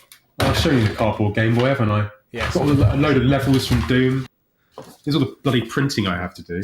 So much bloody printing. It cost me a fortune. Yeah, because you're printing at a very high quality, right? Huh? You're printing at a very high quality there. Oh yeah, you got to really. The icon of sin. Amazing. Great big goat head at the end of Doom. There's the entryway level. Oh, I made like something move behind that. You see? Ah, very cool. It's this bit, like that. That's so cool. And then you go through the portal. I mean, for me, I'm just geeking out at the moment because like it's so cool to see the behind the scenes stuff of these because again you just don't get to appreciate the amount of work that you do. But when you see things like that, it just completely puts everything in perspective. and it's amazing. But yeah, is there a console that you're going to make into cardboard that's coming? It's gonna be Sega 32X and Sega CD. The thing is, I don't really have any connection apart from the fact that I always wanted it, and now I can have it. But I'm going to do it my own way. But I want to do like, I don't know how I'll do Night Trap. What I want to do Night Trap. Ooh. And like, I might revisit when I remake the set and that. I might revisit games and go back to them. But Zombies Ate My Neighbors, want to do that. There's just so many, man. I had played so many games as a kid in a very short space of time, but there's so much I want to do. Even Super Hydalide. Yeah. Do you know what I like Super Hydalide? I don't know how you're doing it, but I liked it. It's because my mate, my mate would always go to car boots, and he'd always have the magazines, which I've now inherited off my friend. He gave them to me, and he'd always know what games to get from the car boots. Me, I'd always judge a book by its cover, quite literally. So I ended up with like Super Hydalide because I thought it looked cool, and it would be very rarely that I get a game that's any good because I just judge it by its cover. But that was like that at car boot sales because you go there and back in the day, no one kept the boxes. It was just packaging. So people throw away the boxes, throw away the manual after reading it. They don't need to read it. And they just have the cartridges at the car boot sale because, like you said, $59.99 for NBA Jam. Just go to the car boot sale and grab something from there for like half the price. I won't tell my dad you said that, but yeah. But no, I mean it's funny you say that because I mean I was looking the other day at like old box art for like old PC games and then going further back into like Commodore Amiga and like the amount of work that went into some of these box arts. I mean they were like right. I mean hours and hours and hours, and then you look at now and it's just nothing. So that's basically a basic sprite that's been slapped on a box and off you go. And it's just and you might get a single sheet of toilet paper or something inside a box. Just say, download this link or go. I don't know how it works. I'm very much with new stuff. All I kind of know. I don't even know huge much about it. NES, SNES, N64, 32X, DOS game, first person shooters. And probably Mega Drive, if I say that. And that's probably about it. That's as much as I know. But it's mainly from being around my friends that are really involved in it back in the day, which got a lot of influence upon me. And reading magazines and stuff, and watching Games Master and stuff like that. But unfortunately, I never got to see Games Master. I didn't have Sky One. Yeah, that seems to have been the thing that most people say when they speak to me. They're like, I always wanted to watch Games World, but I never got around to it. So it was a shame, man. I didn't have Sky One, so I could all over that though, man. If I had it. Well, if you do want to watch it, exactly. If you do want to watch it, there is a video on my YouTube. Cheap plug. I've seen it. About it. So, but yeah, I mean, it was funny. I mean, those days were brilliant because there were so many individual gaming shows that were fantastic. I mean, Bad Influence, Games World. I saw Bad Influence, Games Master. I'm just trying to think of some of the others. There was a good 4 or 5 that were just consistently brilliant. And I mean, I was watching some of the old Bad Influence shows, and they had a PlayStation 1 on there. And it was absolutely hilarious because you could see this kid playing it, and he was just like stunned looking at the screen. They were just like, yeah, here's this new thing from Japan, it's coming out at Christmas, whatever. And this kid's just like, oh, it's the best thing ever. And it was just hilarious to see people's reactions. Or what was the other one they showed off? I think it was like a game on the Amiga, and you could just see this kid had absolutely no idea what was going on. They were like, yeah, here's this brilliant game that's coming out, and this kid's just like, I have no idea what I'm doing. Like, can you just get the camera away from me? But if I remember rightly, I don't know if a Gaming Muso's still in chat. I think he said that he had one of the TVs from Bad Influence. I could be wrong. Oh, really? Yeah. Blimey. I didn't think that. Yeah. Just lift it on the set. I was going to make a bad comment because he's a Scouser, but I won't. But you can probably work that one out yourself. But yeah, so I love you, James. You know that. But yeah, I mean, it's, as I said, I think that the glory days of these gaming shows have probably been in past. But that being said, I think there was a period where all of these things had completely disappeared. But now with things like Twitch and YouTube gaming and stuff, you could almost argue that maybe dedicated gaming TV shows are not necessarily needed, because now we live in such an on-demand world that things like what we're doing right now is now the norm for the modern day. I'm so pleased, right, that there's so many gaming channels. I'm so pleased because it's people like us and people like many other people that are probably live. I say we need loads more. No, I agree, and I always say to people. I mean, I had a few discussions with people that, they were saying, oh, I'm always shy about streaming. People have said about YouTube content and stuff like that, and I said, well, you've obviously got some interest in it because you've already mentally made that assumption that you're going to go ahead and start doing stuff. So just do it. I mean, I remember the first time I did a Twitch stream and I had no one turn up, so it was just me talking to myself, which is quite weird. And me too. I've been there by myself. Wait a minute, there's no one here. Yeah, exactly. It was quite funny because I was like, I could just play this and not be bothered and not stream it to the whole internet. So then, guys, there's no one here but me. I'm talking to myself. How's everyone doing? Oh, you're not here. It was like the saddest birthday party where you sent the invites out and no one turned up. But yeah, I mean, it's lovely that now we have a community, and I think the really nice thing is that if somebody new like myself has come onto the scene and everybody has rallied around and supports each other, and again, my giving back is doing things like what we're doing right now, which is breaking down that linear experience and having more of an interactive talk with the wonderful people who are currently sat in chat, and apparently there are 12 of you at the moment, so thank you very much for joining. Well, 12 of you. But I mean, one day we may look upon back. We probably will look upon back on this age with a lot of excitement and go, "Oh God, the YouTube days! Times we didn't have to pay for it. We could all just come together and talk freely and all sort of things about like." I'm not sure what the future of YouTube will be like, but who knows? YouTube worries me sometimes because. Oh, thank you very much, Trista Bites. You're an awesome part of the retro community, Dean. That's far too good. Yes, you are.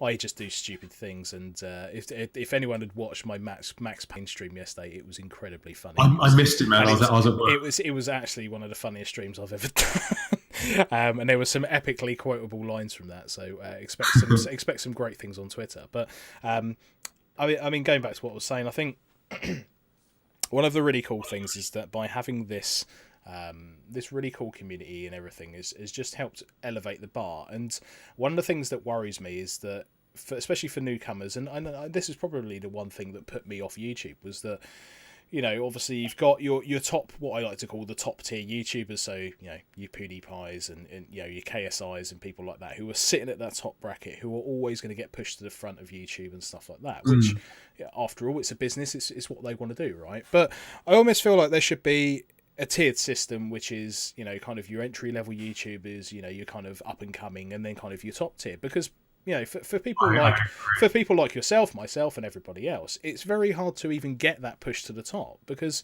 there's you and how many other million channels sitting above you trying to do the same thing, right? So it almost needs this tiered system where people can almost pick their tier that they want to watch at, and then obviously filter that by the type of content, or it needs someone else to come on the scene and really stick it to YouTube, because I think they almost have a monopoly to what they're doing now, which is a shame, because obviously there are other platforms, but I don't think anyone does it as good as YouTube. But that doesn't mean someone else couldn't come along and attempt it. Yeah, I mean there was VidMe for a little bit, and I quite liked that. Was quite good.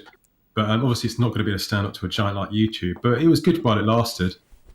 But I mean, like you say about YouTube, I mean, this business, he's PewDiePie and subscribe to him, and people making thousands and thousands of fake accounts to try and get him to be the king. So I was like, oh god, and it's funny you say that, because a lot of people, and there's a lot of people in, the majority of the people in chat actually have YouTube channels that I can see actually were affected by that. I mean, I started doing a little bit of research, and obviously YouTube caught onto the idea that there was this to give it a better term, a competition that was going on between YouTube, between PewDiePie and T Channel, I think it's called. T-Series, T-Series, sorry.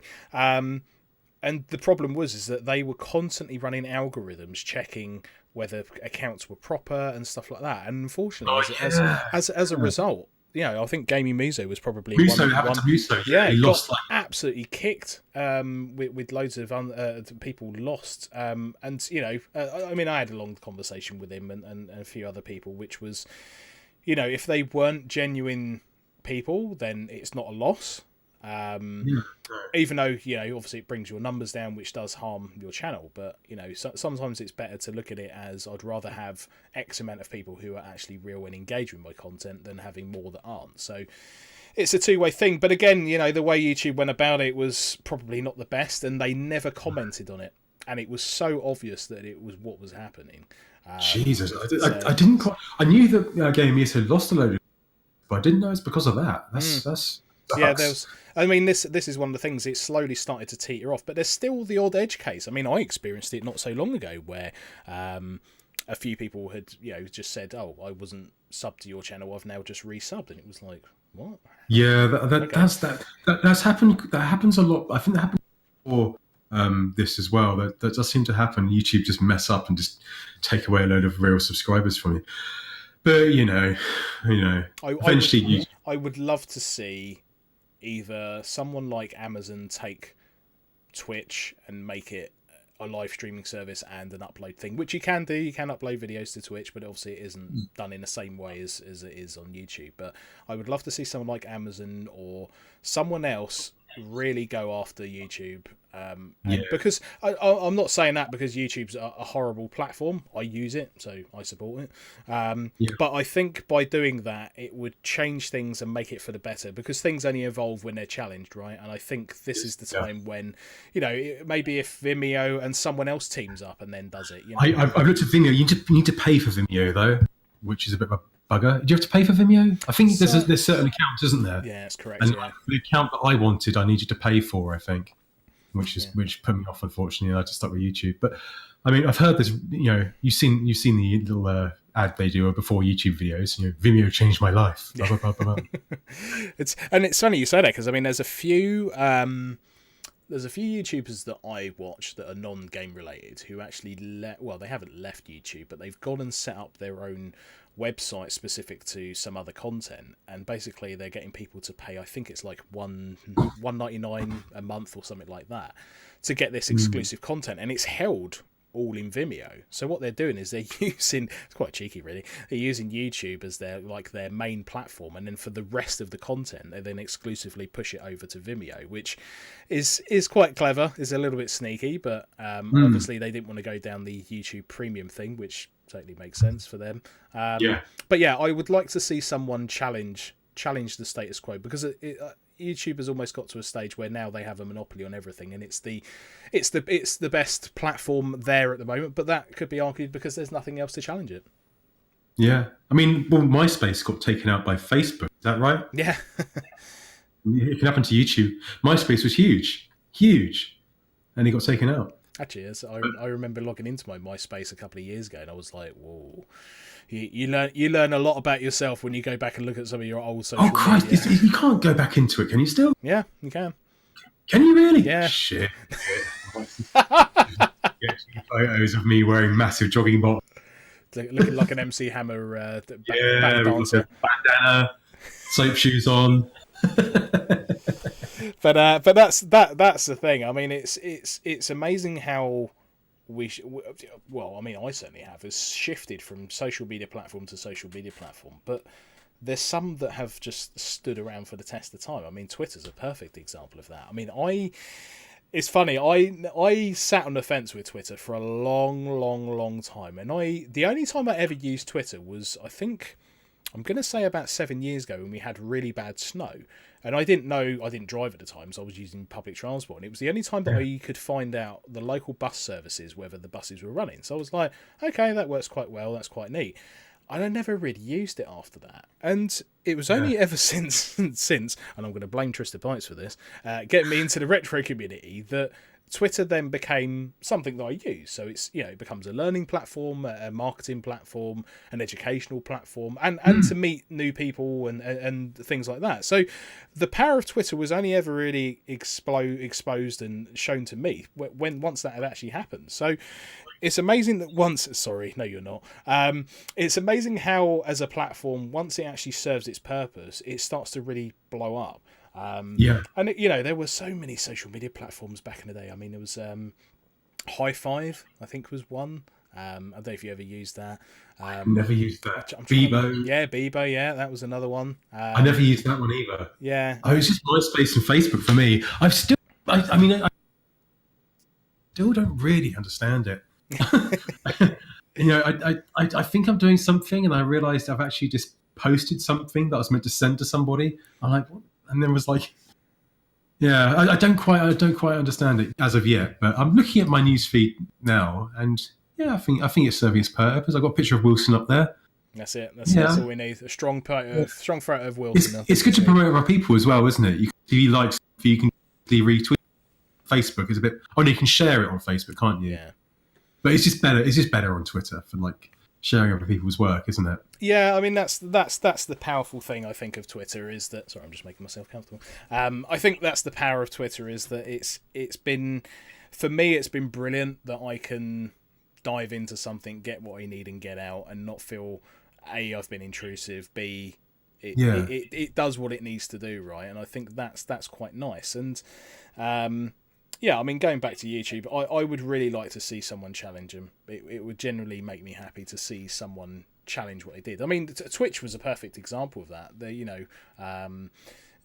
was YouTube gaming. There were a few people streaming on there and stuff like that. But as a platform, it didn't really hit it off. And yet, when Twitch kind of hit the scene, everyone was like, "Oh, it's a new thing. This is kind of cool." And then it slowly started to escalate. And I think once Amazon had purchased it, it really then went great guns. And I mean, as a platform, to be able to set up something like this and actually be able to talk to you and then be able to stream and look at people in chat, I mean, it's fantastic. So it makes me very happy to even be able to do this. So there we go. I think we've come full circle there from bitching and moaning to something positive.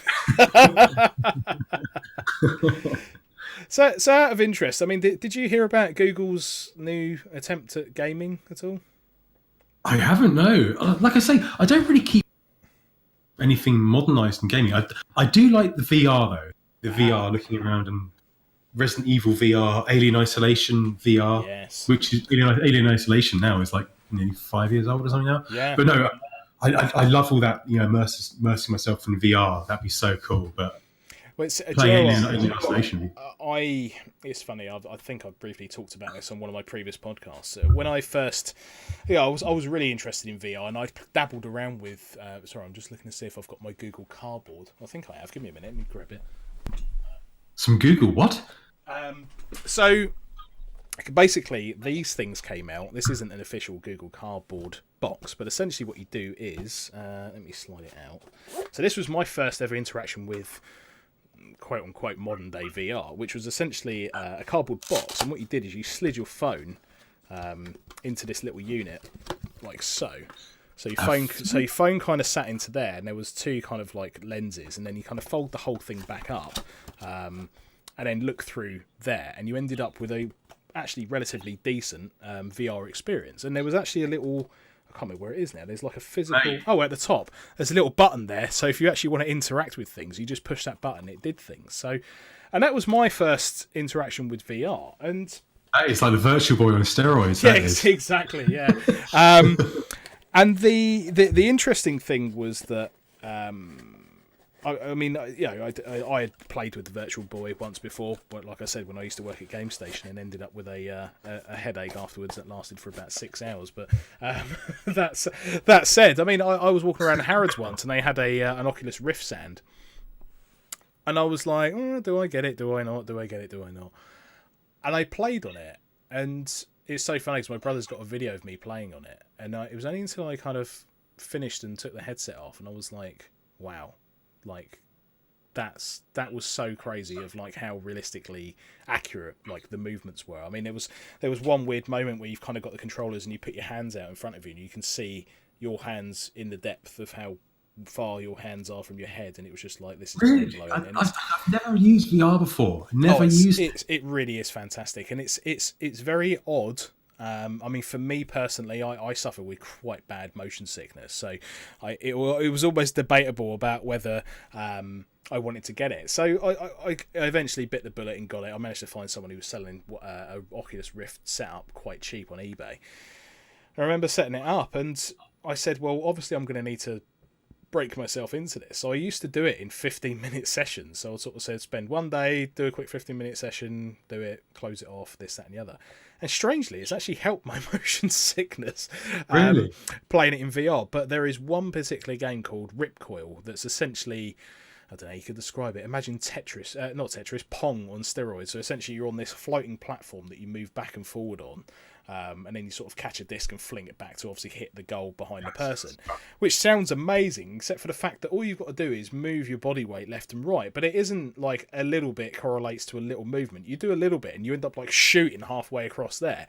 So all of a sudden your brain's like, whoa, hang on a minute, I'm going a bit too fast. I'm not sure I can handle this. And after about 10 minutes, I was like, yeah, I feel like I'm going to vomit. I'm just going to put that down and sit down for a minute. And it was just sweat pouring down and stuff like that. So...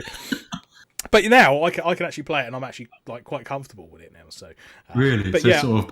but yeah, if you've not experienced VR, go and find somewhere. In fact, Trista Bites, if she's still around. I don't know if the place that's in where is it? I think it's in London, in West London. There's a VR place where essentially you can walk around a big open place with a backpack on and like a gun and stuff like that. And the video that she did got even me hyped, and I've played VR, and I just want to walk around and shoot lots of things. So, but yeah, I mean, if you want to go and experience VR, that's probably the highest order of VR. That sounds so cool. Like, imagine if they could do like Counter-Strike, but you actually had a gun walking around. It's funny. It's funny you say that. There's a game called Outlast, I think it's called. I could be wrong. And essentially, it's the scary one, isn't it? It's Outlast. Yeah. I will have to find it in a moment. But essentially, actually, I do have a web browser open. Let me just quickly Google it. But that'd be so cool, man, to walk around and actually hold the gun. Well, this and is then the, in the game, this gun is the looks thing. real. There's essentially a I've got to remember the name of this game now because it's going to frustrate the hell out of me. Let me just quickly. See, there are bad things about only sticking with NES, SNES, and N64, aren't there? Well, I mean, hopefully, when you got stuff like that. Yeah, as long as you're not going to buy anything too rare, then obviously the cost of what you're spending is quite low. So I think you're doing all right from a cost perspective. That sounds like a lot of fun, man. But even that game, Gorg or something. Oh yes, that's quite funny. When you're in an arena and maces and smack people and stuff like that. Yeah, that looks like real fun, but a bit too cartoony. But like everything. A lot of games now, they seem to have that sort of art style, that sort of like Fortnite sort of art style. I don't know how you really explain it, but I think they kind of it's like a cell shaded type thing, which it's sort of like a lot of mobile style too. So it's kind of like what you play on the mobile, you can play on the on the PS4 or whatever. That's right. I'm just trying to find that game on Steam because what I can actually do is actually bring it into the actual stream window just so people can see exactly what I'm talking about. But I'm sorry for everyone listening that I talk rubbish, but no, you talk away, my friend. I mumble loads of I spit verbal diarrhea is what I'm trying to say. And sometimes what I say doesn't make sense. I get nervous and I don't say the right things, and you got to be careful what you say on YouTube because like. Sometimes you say the wrong thing, and people go, "Oh no, you're an idiot. You shouldn't say that sort of thing." And yeah, that's always a worry, and I think that's part of. It's one of the things that I'm worried about because I mean I'm working on a video at the moment all about Max Payne in the original game, and it does worry me that the amount of fact checking that I'm having to do, and I know I'm right, but the amount of fact checking that I'm having to do at the moment is just absurd because of the fear of what may be said and not being right and stuff like that. I mean, I don't like I say I'm not clued up on video games as such. All I have is memories. That's all I have really. I don't really have any facts. which I think is the best thing, right? I mean, having those gaming memories. Right, I've actually found the game, so bear with me. I'm just going to drag this into here. And unfortunately, I'm just going to cover our faces up, but to give you an idea, let me go full screen a moment. So essentially, I mean, I don't know if you can see the stream, but essentially there's a guy walking around in VR. I think he's using a HTC Vive, but essentially this is essentially the game, and it's just like Counter-Strike basically. So in order to change the mags, you basically go up and you actually grab like the magazine and pull it out.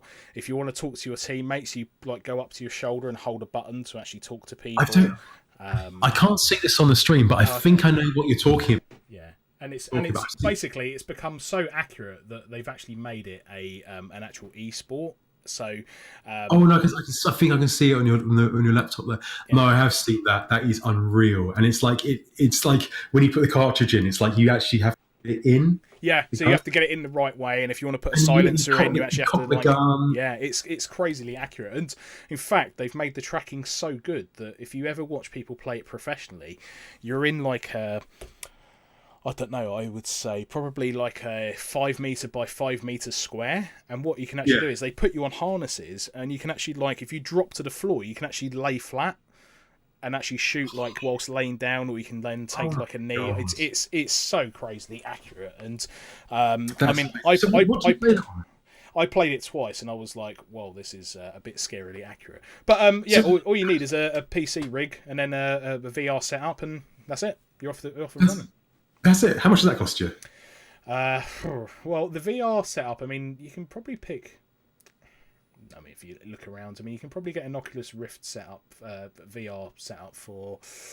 Let me think. The headset, 2 sensors. I mean, if you need the controllers as well, you're probably looking at about, I don't know, $350, maybe something like that. It may be £350. That's a bargain. Yeah, and then what you need then is obviously the PC to power it. So that's where the. Oh, you weren't being serious. You said 350, not 3,500. No, 350. Oh right, okay. You're being serious. Yeah, okay. Yeah. No, I've been serious. But yeah, I mean, it's the expensive part then goes into the PC, but if you're smart, I mean, there are PC laptops that are powerful enough to actually run VR now. So to keep those budgets down, those type of things are available. But again, it's tailoring it to your needs. But one of the really clever things that Oculus have done now, and I'm sort of in two minds whether I like it or not, is essentially they've built a headset where you don't actually need any of the sensors. Because around me, I've actually got these little sensors that are kind of, there's one in that corner and one here, which tracks your movement. And basically what they've done is they've built a headset that actually has the sensors built in.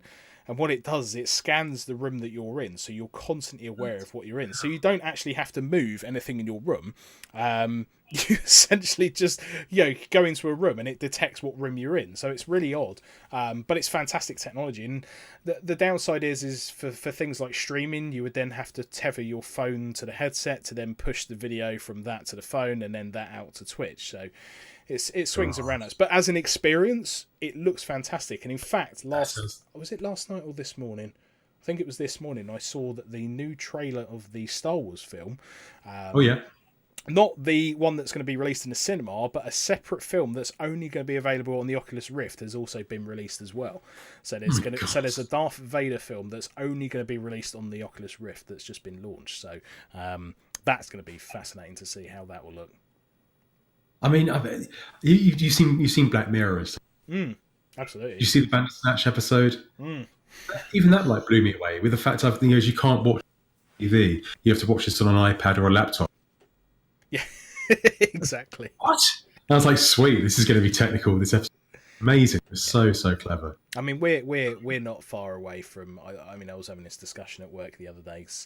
Where I work, we do a lot of AI and kind of data crunching and stuff like that. And yeah, they were saying we're at least probably 5 years away from being able to download sort of brain thoughts and put that into some sort of electronical form and stuff like that. And that's where I think things get a bit creepy, being able to sort of actually shove something in the back of your head and download thoughts and stuff like that.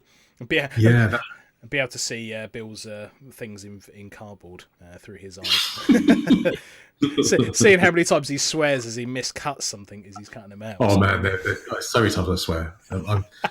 I'm pretty chilled out at the moment, but when I'm doing this cardboard stuff, I'm like, oh fuck's sake, it's such a... Yeah, I mean, it must take so long to. I mean, that's a good question. I mean, from kind of, how long do you think it would take you from kind of the thought process to the final video going on YouTube? Is I there do I do it wrong, and I do it wrong every time. Script at the end, and then I do all the filming at the start, because I know what kind of the things I want to do and what I want to say, and how I'm going to, like the stuff for Quake. I have no idea what I'm going to say about it.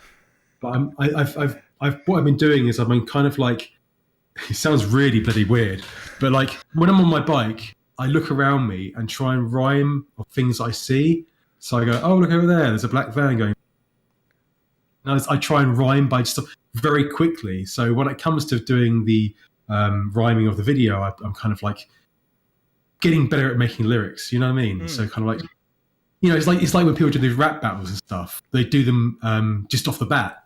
It's like, I always find that so amazing how people can just make up a battle against someone, but just off the top of their head. It's just so hard. But I'm getting better at that, it seems. Like I do it and I go, oh, I've done a rhyme about that quickly, and without even really thinking, I can make words like link up.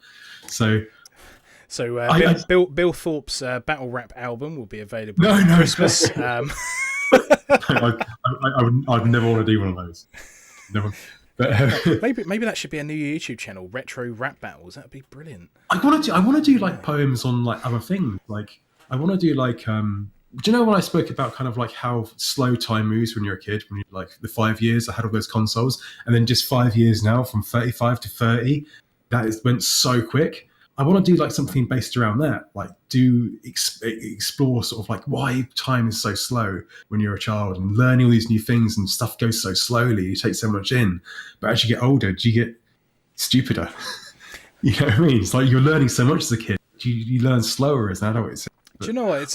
It's funny you mention that, because I genuinely remember when I was a kid, and like I used to wake up stupidly early because like I had loads of stuff to do. There was so much colouring in that needed to be done, and then gaming and stuff like that.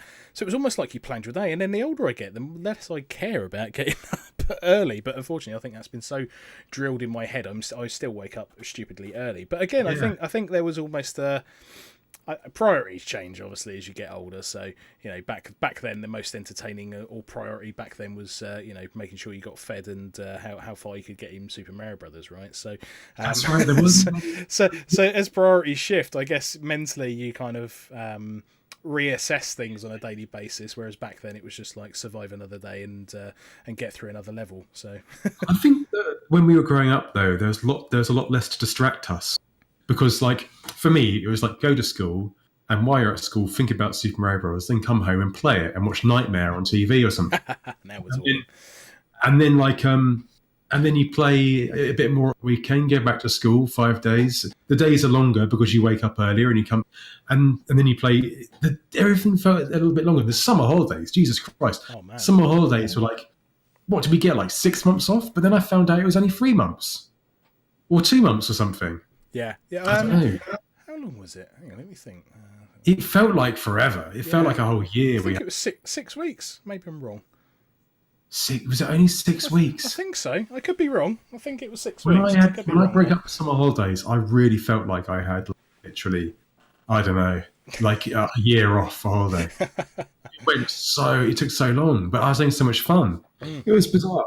It was really bizarre. But yeah, I kind of want to do like poems on sort of like other takes than just video games, maybe, or maybe to like talk about like the console itself, maybe like maybe just do an episode on the like Sonic and Knuckles and how it went together, like how you couldn't go with other games, or it could go with Sonic 3, and you'd be like, oh shit, I've got all these other games. What happened if I put it in? And then I can't remember what happens. Golden Axe or something, or Mega Games 3 or something in Sonic and Knuckles. I can't remember what happened. I think you just get Sonic 1.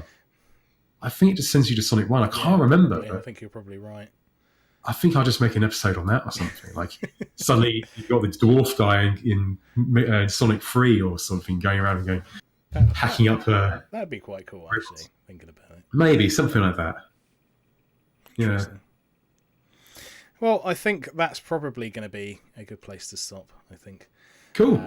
Have you had fun? But yes, I've had fun. it has been fun. It has been brilliant, and I am incredibly happy that I managed to finally get you on the podcast. So I'm really happy to come on board. This has No. been a lot of fun. No, absolutely, and I think it's testament to the work that you do. I mean, even looking behind you at the props that you've got and stuff. I mean, they are absolutely brilliant, and I hope that you don't ever throw those away. I think they should be preserved for all of YouTube's eternity. So I try. They're falling apart. I try to keep them good. I try to keep them good. We need to try to think of a way of preserving all these because I think they are absolutely brilliant. I don't know what to do with them. Like I've got like all these boxes and stuff that I've kept from the episodes, and as time goes on, I get more, a bit more.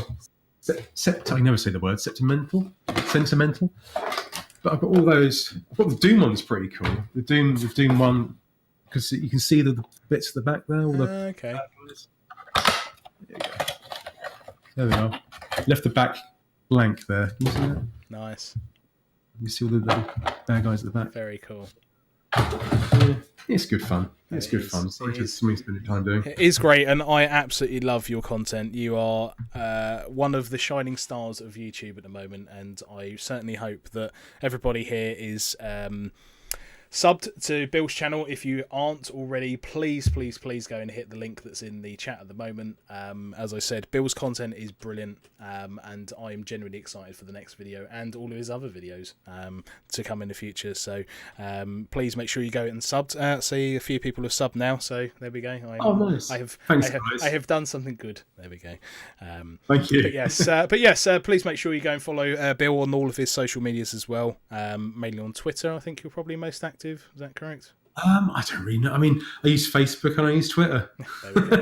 There you go. There you go. There's your answer. And make sure you tweet at Bill. He's a lovely gentleman, as you can tell. So please make Thank sure you. Double salute. There you go. Look at that double salute from Bill. That's definitely worth my Saturday afternoon. So, but yeah, to everyone in chat, thank you very much for joining us today. Bill, I will talk to you in a minute once we come offline. Yes. But yes, thank you very much, guys. Really appreciate it. Hope you've enjoyed this podcast. Not sure when the next podcast is going to be. I need to go and fix this PC rig because she's been a bit silly recently. So I need to give her a bit of a dressing down and talk to her and get her back to fully working order. But yeah, thank you very much, guys. Really appreciate it, and a big thank you to as well, Bill. Really apprciate you being on the podcast as well. So from me, Machine Dean, from Late Night Reviews, and we did temporarily have Wilson as well. Have a great Saturday, and I will speak to you all soon. Me, Machine Dean, signing out. Take care, guys. Bye-bye.